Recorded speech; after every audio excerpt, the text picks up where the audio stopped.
Hello students, कैसे हैं आप लोग? आई होप आप लोगों की पढ़ाई बहुत अच्छी चल रही होगी। देखिए, आज का जो हमारा टॉपिक है वो ताम्रपाषाण युग की संस्कृति है। हम आज ताम्रपाषाण युग की संस्कृति के बारे में पढ़ने वाले हैं, तो चलिए ये शुरू करते हैं। देखिए, ताम्रपाषाण काल से आप क्या समझते हैं? तो याद रखिए, ताम्रपाषाण काल वह काल होता है जब क्या हुआ कि धातुओं का जो यूज़ है वो प्रारंभ होने लगा। तांबे का जो यूज़ है वो प्रारंभ होने लगा और तांबे से बहुत से औजार बनाए जाने लगे। उस काल को हम कहते हैं ताम्रपाषाण युग। तो यहाँ पर लिखा है ताम्रपाषाण युग में बसावट। देखिए लिखा है नवपाषाण काल के अंत में धातुओं का उपयोग शुरू हुआ। इस्तेमाल की जाने वाली पहली धातु तांबा थी। इसे नोट डाउन कर लेंगे कि पहली धातु कौन सी थी? तांबा थी। तांबा और पत्थर के औजारों के उपयोग पर कई संस्कृतियां आधारित थी। इस तरह की संस्कृति को ताम्र युग कहा जाता है, जिसका अर्थ है ताम्रपाषाण युग। तकनीकी तौर पर ताम्रपाषाण युग हड़प्पा पूर्व के चरण का द्योतक है। याद रखिएगा कि ताम्रपाषाण युग जो है वो सिंधु सभ्यता से पहले का जो है वो युग है। ठीक है। हालांकि हालांकि भारत के विभिन्न हिस्सों में कांस्य युग यानी हड़प्पा संस्कृति के बाद ताम्रपाषाण संस्कृति का आरंभ हुआ है। लिखा है कि यहाँ पर हम मुख्य रूप से उन संस्कृतियों पर विचार करेंगे जो हड़प्पा संस्कृति के विकसित होने के बाद या उसके अंत के बाद उभरी थी।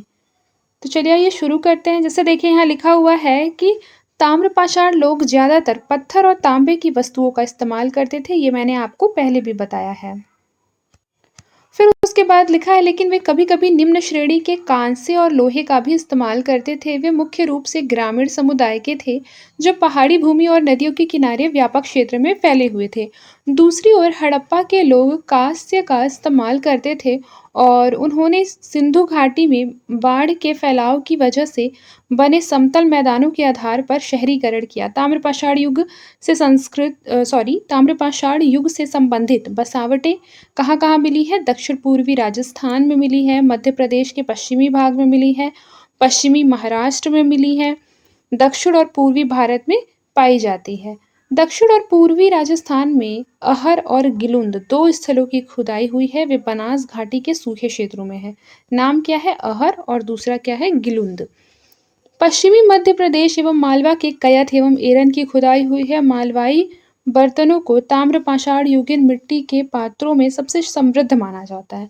ये केंद्रीय और पश्चिम भारत की मालवा ताम्रपाषाण संस्कृति से पाए गए हैं। मिट्टी के इन बर्तनों और इनके कुछ अन्य सांस्कृतिक तत्व महाराष्ट्र में भी दिखाई देते हैं। देखिए लिखा है हालांकि पश्चिमी महाराष्ट्र में सबसे ज़्यादा खुदाई हुई है।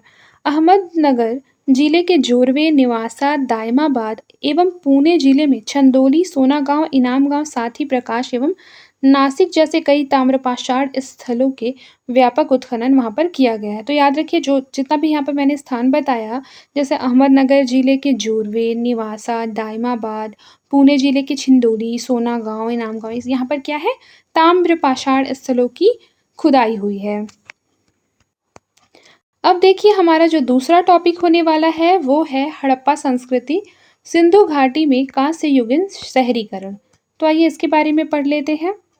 देखिए लिखा है पाकिस्तान इलाके वाले पंजाब के हड़प्पा में कांस्य युगीन शहरी संस्कृति एक अग्रणी खोज थी। कहाँ पर मिला था?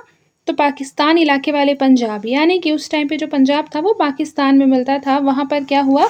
हड़प्पा में कांस्य युग संस्कृति का खोज हुआ। सन 1853 में एक महान उत्खननकर्ता और खोजी ब्रिटिश इंजीनियर ए कनिंघम का ध्यान एक हड़प्पा मुहर पर गया। हालांकि मुहर पर एक बैल और 6 अक्षर अंकित थे, लेकिन वह इसके महत्व से अनभिज्ञ रहे। हड़प्पा स्थलों की क्षमता की पहचान बहुत बाद में सन 1921 में की गई, जब भारतीय पुरातत्वविद दयाराम साहनी ने इसकी खुदाई की शुरुआत की थी। आपको पता होना चाहिए कि जो हड़प्पा सभ्यता की खुदाई का जो कार्य है वो पंडित दयाराम सरस्वती को जाता है, वो दयाराम साहनी को जाता है। फिर है उसी समय एक इतिहासकार आर.डी. बनर्जी ने सिंध में मोहनजोदड़ो स्थल की खुदाई की। दोनों ने मिलकर एक विकसित सभ्यता का सूचक माने जाने वाले मिट्टी के बर्तनों एवं अन्य प्राचीन वस्तुओं की खोज को संभव बनाया।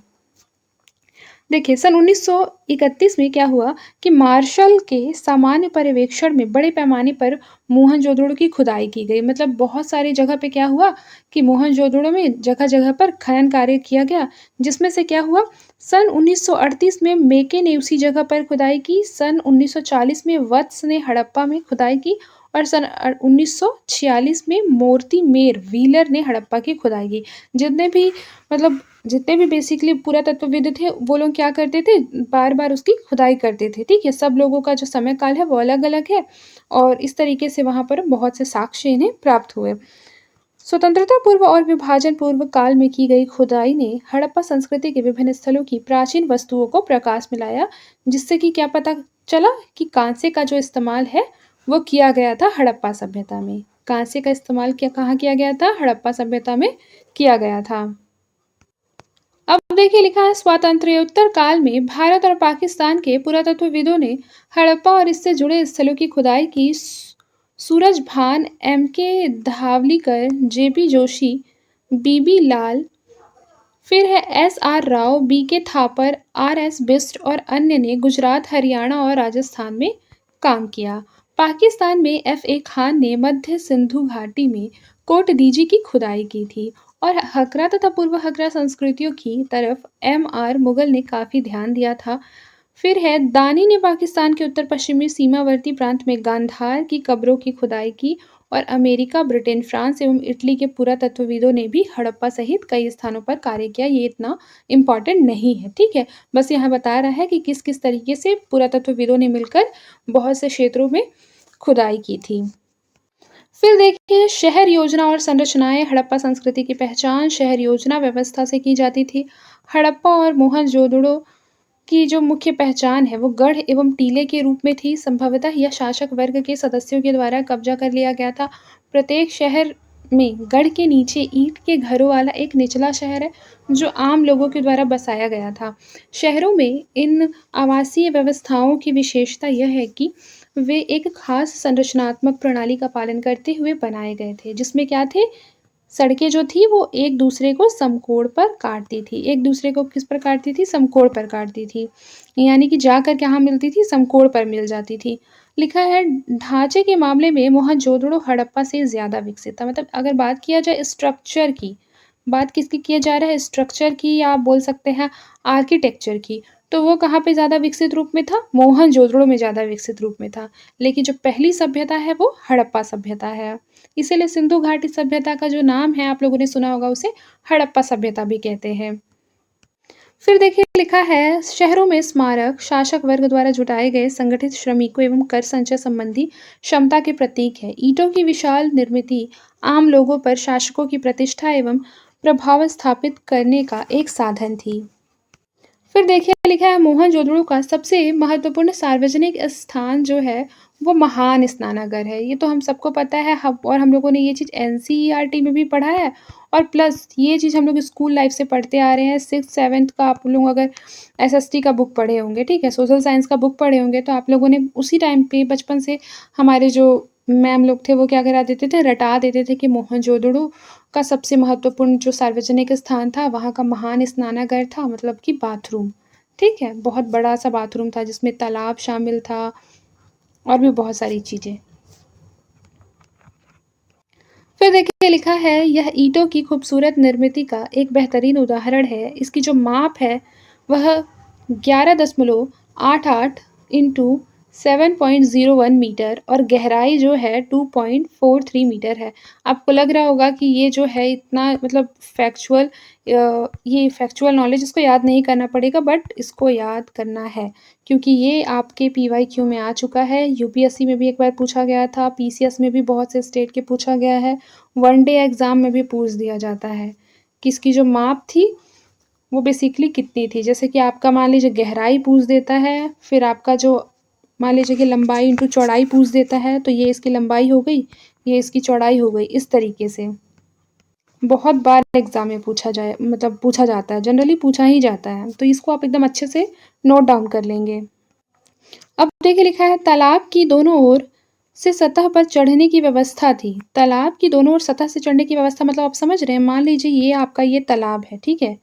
ये आपका तालाब है और इस ओर क्या है, सीढ़ी बनाए गए हैं। इस ओर क्या है, सीढ़ी बनाई गए हैं और इस ओर भी क्या किया गया है, सीढ़ी बनाया गया है। ठीक है, आप लोगों ने देखा होगा चढ़-चढ़ के जाते हैं और ये मान लीजिए आपका तालाब है, इस तरीके से। फिर देखिए लिखा है और कपड़े बदलने के लिए किनारे में कमरे थे, फिर स्नानागार की फर्श पक्की ईंटों से बनी थी। बगल के कमरे में विशाल कुएं से पानी खींचा जाता था और स्नानागार के कोने से नाली निकलती थी। जो स्नानागार है, मान लीजिए बाथरूम है, उसके कोने से क्या निकलती थी, एक नाली निकलती थी। ऐसा मानना है कि स्नानागार मुख्य रूप से धार्मिक स्नान के लिए था, जो भारत में किसी भी धार्मिक समारोह के लिए बहुत महत्वपूर्ण है। धौलावीरा में पाए जाने वाले बड़े तालाब की तुलना में बड़े स्नानागार से की जा सकती है। धौलावीरा तालाब का इस्तेमाल शायद उसी उद्देश्य के लिए किया गया था जिसके लिए मोहनजोदड़ो के स्नानागार का यूज़ किया गया था, यानी कि धार्मिक स्नान के लिए। किसके लिए? धार्मिक स्नान के लिए। ये भी नोट डाउन कर लीजिएगा। देखिए, ये जो क्लासेस हैं, ये आपके मेंस के लिए तो इम्पॉर्टेंट है ही, आंसर राइटिंग के लिए तो बहुत इम्पॉर्टेंट है, लेकिन ये प्रीलिम्स के लिए भी बहुत ज़्यादा इम्पॉर्टेंट है। और आजकल आप देख रहे होंगे क्वेश्चन पेपर फैक्चुअल भी हो रहा है, कॉन्सेप्चुअल भी हो रहा है, तो कहीं न कहीं हमें क्या करना है, काफ़ी डीप नॉलेज गेन करना है। तो वो कैसे होगा? इसी तरीके से जो स्टैंडर्ड बुक है, उसे पढ़कर होगा। इसमें जितना भी इम्पोर्टेंट पॉइंट आता है, मैं आपको जिसको नोट डाउन करने बोलती हूँ, उसको नोट डाउन कीजिए और बार-बार रिवाइज़ कीजिए। चलिए अब आगे बढ़ते हैं। देखिए लिखा है मोहनजोदड़ो का सबसे बड़ा भवन। मोहनजोदड़ो का जो सबसे बड़ा भवन था, वो 45.71 मीटर लंबा और 15.23 मीटर चौड़ा एक अन्न भंडार है। यानी कि अगर बोला जाए कि मोहनजोदड़ो में सबसे बड़ा भवन जो था वह कौन-सा था?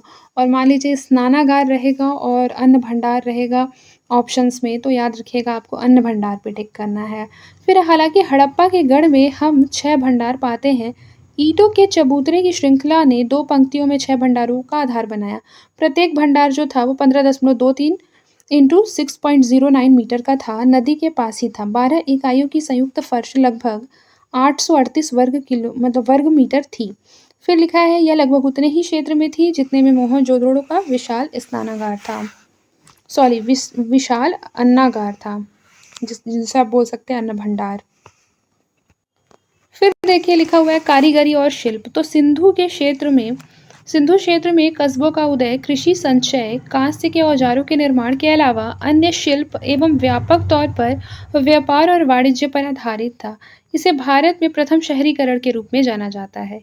याद रखिएगा, सिंधु सभ्यता को भारत में प्रथम शहरीकरण के रूप में जाना जाता है। हड़प्पा की संस्कृति जो है वो कांस्य युग से संबंधित थी। किससे संबंधित थी? कांस्य युग से संबंधित थी। हड़प्पा के लोग पत्थरों के कई औजारों का इस्तेमाल करते थे, लेकिन वे कांस्य के निर्माण और उपयोग से भी परिचित थे। ये सारे लाइन्स जो है वो बहुत इंपॉर्टेंट है, जो आपको नहीं पता होगा आप नोट डाउन करते चलेंगे। फिर लिखा आमतौर पर तांबे के साथ-साथ टीन के मिश्रण से कांस्य बनाया जाता था, लेकिन इस उद्देश्य के लिए वे कभी-कभी तांबे के साथ-साथ क्या मिलाते थे?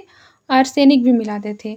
चूँकि हड़प्पा में आसानी से ना तो टीन उपलब्ध थे, ना ही तांबा, इसलिए इस क्षेत्र में कांस्य के औजारों का विस्तार नहीं हुआ था। अयस्कों की अशुद्धता दर्शाती है कि तांबे को राजस्थान के खेतड़ी तांबा खानों से प्राप्त किया गया था। हालांकि इसे बलूचिस्तान से भी लाया जा सकता है। संभवतः टीन को अफगानिस्तान से कठिनाई से लाया गया था, भले ही इसके पुराने कार्य हजारीबाग और बस्तर में पाए गए हैं। देखिए यहाँ पे लिखा है कि हड़प्पा कस्बों में कई अन्य महत्वपूर्ण हस्तशिल्प विकसित हुए हैं। बुने हुए कपास का एक टुकड़ा मोहनजोदड़ो से मिला है और कई वस्तुओं पर कपड़ों के निशान पाए गए हैं। धुनाई यंत्र का उपयोग कताई के लिए किया गया था। बुनकर ऊन और कपास का कपड़ा बुनते थे। ईंटों की विशाल संरचना और ईंट निर्माण शिल्प के महत्वपूर्ण होने का प्रमाण है और यह राजमिस्त्री वर्ग के अस्तित्व का भी प्रमाण है। हड़प्पा के लोग नाव भी बनाते थे। आगे इस बात का वर्णन है। मुहर निर्माण एवं टेराकोटा निर्माण भी महत्वपूर्ण शिल्प थे। सोनार सोने, चांदी और बहुमूल्य पत्थरों के गहने बनाते थे। पहली 2 सामग्रियां अफगानिस्तान से प्राप्त होती थी और अंतिम दक्षिण भारत से।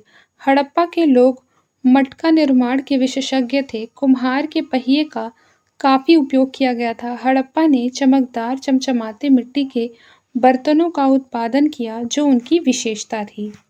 अब देखिए हड़प्पा सभ्यता के लोगों के लिए पशुपालन बहुत ज़्यादा इम्पोर्टेंट था, तो पशुपालन के बारे में थोड़ा पढ़ लेते हैं। लिखा है हालांकि हड़प्पा के लोगों ने खेती भी की थी और बड़े पैमाने पर पशुपालन भी किया था। बैल, बैल, भैंस और बकरियां, भेड़ और सुअरों का भी उन्होंने पालन किया। कुबड़ वाले ऊंट और बैलों को हड़प्पा सभ्यता के लोगों ने पसंद किया। शुरू से ही कुत्ते और बिल्लियों के प्रमाण भी हड़प्पा सभ्यता में मिलते हैं। गधे और ऊंट भी पाले गए थे। निश्चय ही इनका जो उपयोग है वो बोझ उठाने एवं ऊंट को खेतों में जुताई के लिए इस्तेमाल किया जाता था। सतही तौर पर घोड़ों का सबूत मोहनजोदड़ो और लोथल के संदिग्ध टेराकोटा मूर्ति से मिलता है। एक घोड़े के अवशेष पश्चिम गुजरात में स्थित सूरकोतडा से मिला है, जो कि ईसा पूर्व 2000 के आसपास का है, लेकिन इसकी पहचान संदिग्ध है। किसी भी हाल में हड़प्पा संस्कृति घोड़ों पर केंद्रित नहीं थी। याद रखिए, हड़प्पा संस्कृति जो थी वो घोड़ों पर केंद्रित नहीं थी। घोड़े का जो अवशेष है वो कहाँ से मिला है? सूरकोतडा से मिला है। आप लोगों ने सुना भी होगा कि हड़प्पा संस्कृति जो है वो अश्व केंद्रित नहीं थी। ये स्टेटमेंट जो है वो आपके पीसीएस और यूपीएससी में बनाकर आता है कि अश्व केंद्रित नहीं थी, तो ये बात बिल्कुल सही है। अब देखिए कृषि। तुलनात्मक रूप से बहुत कम वर्षा वाला सिंधु प्रदेश आज बहुत उपजाऊ नहीं है, लेकिन अतीत के समृद्ध गांव एवं कस्बों से यह प्रमाणित होता है कि यह प्राचीन समय में उपजाऊ था।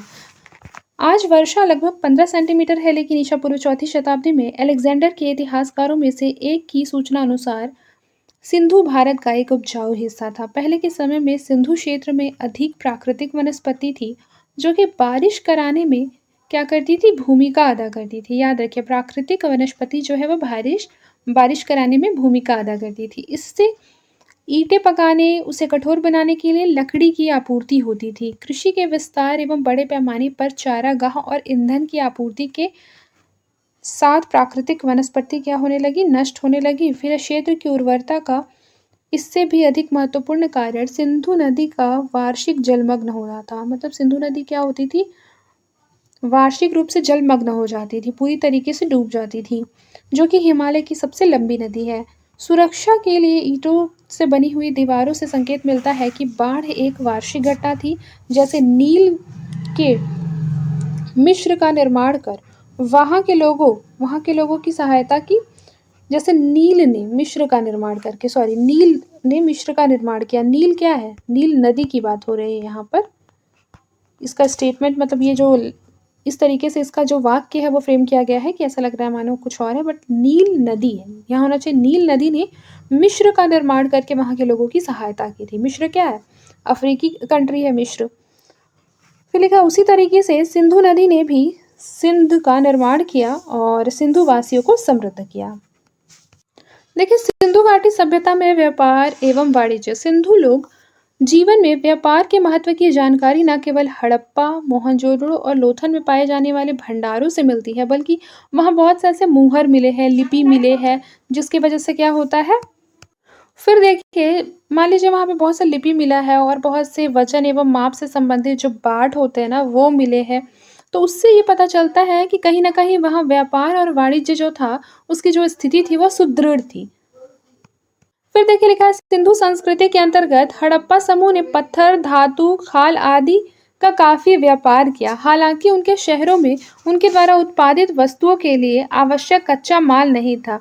वे धातु के पैसे का उपयोग नहीं करते थे, वस्तु विनिमय प्रणाली के द्वारा आदान प्रदान करते थे। तैयार माल देखिए लिखा है तैयार माल एवं संभावित अनाज के बदले वे नाव और बैलगाड़ी के साथ पड़ोसी क्षेत्रों से धातु खरीदते थे। यानी कि वहां पर क्या थी? वस्तु विनिमय प्रणाली थी। वस्तु विनिमय प्रणाली से आप क्या समझते हैं?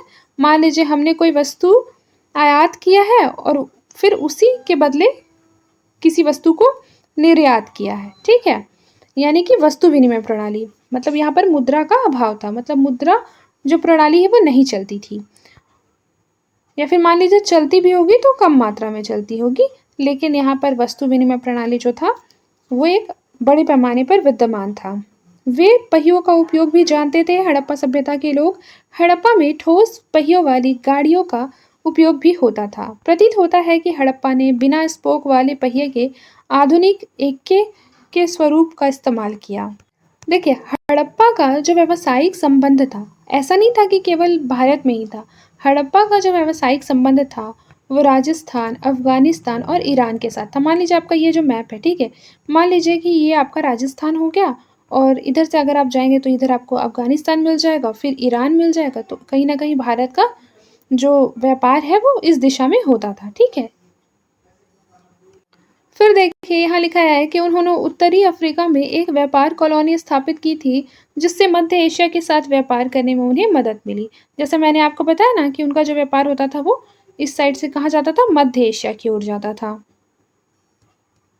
देखिए एक इम्पॉर्टेंट चीज़ यहाँ पर नोट डाउन कीजिए, मेलुहा। मेलुहा क्या था? सिंधु क्षेत्र का प्राचीन नाम था मेलुहा। इसको एकदम याद रखिएगा। ये बेसिकली मेसोपोटामिया में जो दस्तावेज मिले हैं उसके अनुसार यह जानकारी प्राप्त हुई है। अब देखिए सिंधु घाटी में पुरुष देवता, नर देवता मोहरों पर अंकित है। याद रखिए सिंधु घाटी सभ्यता में जो बेसिकली मुहर मिले हैं उस पर क्या मिला है? नर देवता के चित्र मिले हैं। इस देवता के 3 सिंग वाले सिर हैं, जिसमें वह योगी की मुद्रा में एक पैर को दूसरे पैर पर चढ़ाकर बैठा है। इस देवता के पास एक हाथी, एक शेर, एक गैंडा और सिंहासन के नीचे एक भैंस है। इसके पैर के नीचे 2 हिरण भी है। चित्रित देवता को पशुपति महोदय के रूप में पहचाना जाता है, लेकिन यह पहचान संदिग्ध है क्योंकि यहाँ बैल को चित्रित नहीं किया गया है और सिंग वाले देवता अन्य प्राचीन सभ्यताओं में भी दिखाई पड़ते हैं। इसीलिए कहीं न कहीं इसकी जो पहचान हो जाती है उस पर कहीं न कहीं एक डाउट है। हमें पुरुष लिंग की पूजा भी देखने को मिलती है, जो बाद के समय में शिव के साथ जोड़कर देखी जाने लगी। हड़प्पा में पत्थरों से बने पुष्प और स्त्री गुप्तांगों के कई प्रतीक पाए गए हैं। संभवतः यह पूजा के लिए थे। फिर देखिए वृक्ष एवं पशु पूजा का भी जो साक्ष्य है वो सिंधु घाटी सभ्यता से प्राप्त होता है। सिंधु क्षेत्र के लोग पेड़ों की भी पूजा करते थे। एक मुहर पर पीपल की शाखाओं के बीच एक देवता का चित्र मिलता है। जैसे मान लीजिए कि एक मुहर है, ठीक है? वहाँ पर पीपल का शाखा बना हुआ है और उस पर एक देवता अंकित है। आज भी इस पेड़ की पूजा होती है। आप लोगों ने देखा होगा कि वर्तमान में भी यह कितना प्रासंगिक है, क्योंकि वर्तमान में भी क्या होता है? पूजा किया जाता है पीपल के पेड़ का। आप लोगों ने देखा होगा कि बहुत सी जो औरतें होती हैं वहाँ पर क्या करती हैं? जल चढ़ाने जाती हैं। हड़प्पा काल में भी जानवरों की पूजा होती थी। उनमें से कई के चित्र जो है वो मोहरों पर अंकित है। जैसे वर्तमान में आप लोगों ने देखा होगा कि गौ माता की पूजा होती है। उनमें सबसे महत्वपूर्ण एक सींग वाला जानवर है जिसकी पहचान गैंडे के रूप में की गई थी। उसके बाद कुबड़ वाला बैल है। आज भी जब ऐसा बैल सड़कों से गुजरता है तो धार्मिक हिंदू रास्ता दे देते हैं। आप लोगों ने देखा भी होगा कई बार जो होता है ना, एक कुबड़ वाला बैल आता है और उसके साथ उनके जो साथ उनको जो लेकर आते हैं और उसको जो बैल है वो बेसिकली बहुत अच्छे से एकदम तैयार होता है, घुंघरू बंधे होते हैं और उसके गले में घंटा होता है और टीका लगा हुआ होता है, वही। इसी प्रकार पशुपति महादेव के आसपास के जानवरों के भी संकेत मिलते हैं और इनकी पूजा होती थी। जाहिर है कि सिंधु क्षेत्र के निवासियों ने पेड़ों, जानवरों, मनुष्य के रूप में देवी देवताओं की पूजा की, लेकिन देवताओं को मंदिरों में नहीं रखा गया। कहाँ नहीं रखा गया? देवताओं को मंदिरों में नहीं रखा गया था। इसको नोट डाउन करेंगे। अब मोस्ट इम्पॉर्टेंट टॉपिक है हमारा हड़प्पा लिपि। आप लोगों को पता होगा कि सिंधु घाटी सभ्यता से जो लिपि मिले हैं बेसिकली अभी उस लिपि को पढ़ा नहीं जा सका है। देखिए लिखा है हड़प्पा के लोगों ने प्राचीन मेसोपोटामिया के लोगों की तरह ही लेखन की कला का आविष्कार किया। यद्यपि हड़प्पा लिपि की खोज सन 1853 में हुई और संपूर्ण लिपि की खोज सन 1923 में पूरी हुई। हालांकि अभी तक इसकी व्याख्या नहीं हुई है। कुछ विद्वानों ने इसे प्रोटो द्रविड़ भाषा या द्रविडियन के साथ जोड़ा, कुछ ने इसे संस्कृत के साथ और अन्य विद्वानों ने सुमेरियाई भाषा के साथ जोड़ने का प्रयास किया, लेकिन इनमें से कोई भी अध्ययन संतोषजनक नहीं है। चूंकि लिपि की व्याख्या नहीं हो पाई है, इसलिए हम न तो साहित्य में हड़प्पा के योगदान का मूल्यांकन कर सकते हैं और न ही उनके विचारों और विश्वासों के बारे में कुछ कह सकते हैं। एक चीज नोट डाउन कीजिए कि हड़प्पा की जो लिपि है वो वर्णमाला के अनुसार नहीं है, बेसिकली यह चित्रकारी के रूप में है। अगर आप लोगों ने देखा होगा कि कई बार ऐसे करके मान लीजिए कि कुछ ऐसे फूल पत्ती बना होता है, तो कोई ऐसे करके लेडीज बनी होती है, मतलब बहुत सारे डिफरेंट डिफरेंट टाइप के। कभी कभी ऐसा होता है कि कोई वर्ण इस तरीके से लिखा होता है, कोई वर्ण इस तरीके से लिखा होता है, मान लीजिए इस तरीके से लिखा है। तो इस तरीके से देखा जाए तो जो हड़प्पा सभ्यता है उसमें एक चित्रकारी लिपि है। वह वर्णमाला के अनुसार नहीं है। मेसोपोटामिया और मिस्र की समकालीन लिपियों के साथ इसकी तुलना करने के बहुत से प्रयास हुए, लेकिन यह सिंधु क्षेत्र में निर्मित होने के कारण पश्चिमी एशिया की लिपियों के साथ कोई संबंध भी नहीं दर्शाता है। फिर देखिए माप-तौल। निजी संपत्ति के अभिलेखीकरण और बही खातों के लेखा-जोखा में निश्चित ही लिपि ज्ञान मददगार साबित हुआ होगा। सिंधु क्षेत्र के शहरी लोगों को भी व्यापार एवं अन्य लेन-देन के लिए वजन एवं माप की आवश्यकता थी। यानी कि जो माप-तौल करने के लिए जो बाट होते हैं ना, उसका यहाँ पर बात किया जा रहा है। तो वजन के रूप में कई अभिलेख पाए गए हैं। तदनुसार मापन हेतु मोटे तौर पर 16 या उसके गुणकों का उपयोग किया जाता था। जैसे देख लीजिए 16, 64, 160, 320, 640 इस तरीके से, यानी 16 हो या 16 के गुणक में कोई भी हो सकता है। दिलचस्प है कि 16 की परंपरा भारत में आधुनिक समय तक जारी रही और 16 आने का मतलब होता है 1 रुपया। लोगों ने सुना होगा ना 16 आना। 16 आना का मतलब क्या होता है? 1 रुपया। अब देखिए हड़प्पा बर्तन। तो हड़प्पा के कुम्हारों को पहियों के उपयोग की विशेषज्ञता हासिल थी। खोजे गए सभी नमूने क्या है? लाल है। इसमें डिश ऑन स्टैंड भी शामिल है। विभिन्न प्रकार के बर्तनों को अलग अलग डिजाइन से भी पेंट किया गया है। याद रखिए कि कुछ बर्तनों पर पुरुष की छवि भी चित्रित है। फिर देखिए लिखा है मुहर एवं मुद्रण। तो हड़प्पा संस्कृति की सबसे बड़ी कलात्मक रचनाएं उसकी मुहर है। लगभग 2000 मुहरें मिली हैं। इनमें से अधिकांश पर एक सिंगी पशु, भैंस, बाघ, गैंडे, बकरियां, हाथी, हिरण और मगरमच्छ की छोटी छोटी तस्वीरें अंकित हैं। मुहरें शैल खटी एवं चमकदार बेल बूटेदार पत्थर की बनी होती थी और शक्ति या अथॉरिटी के प्रतीक के रूप में भी काम करती थी, इसलिए उन्हें मुद्रांकन के लिए इस्तेमाल किया गया था।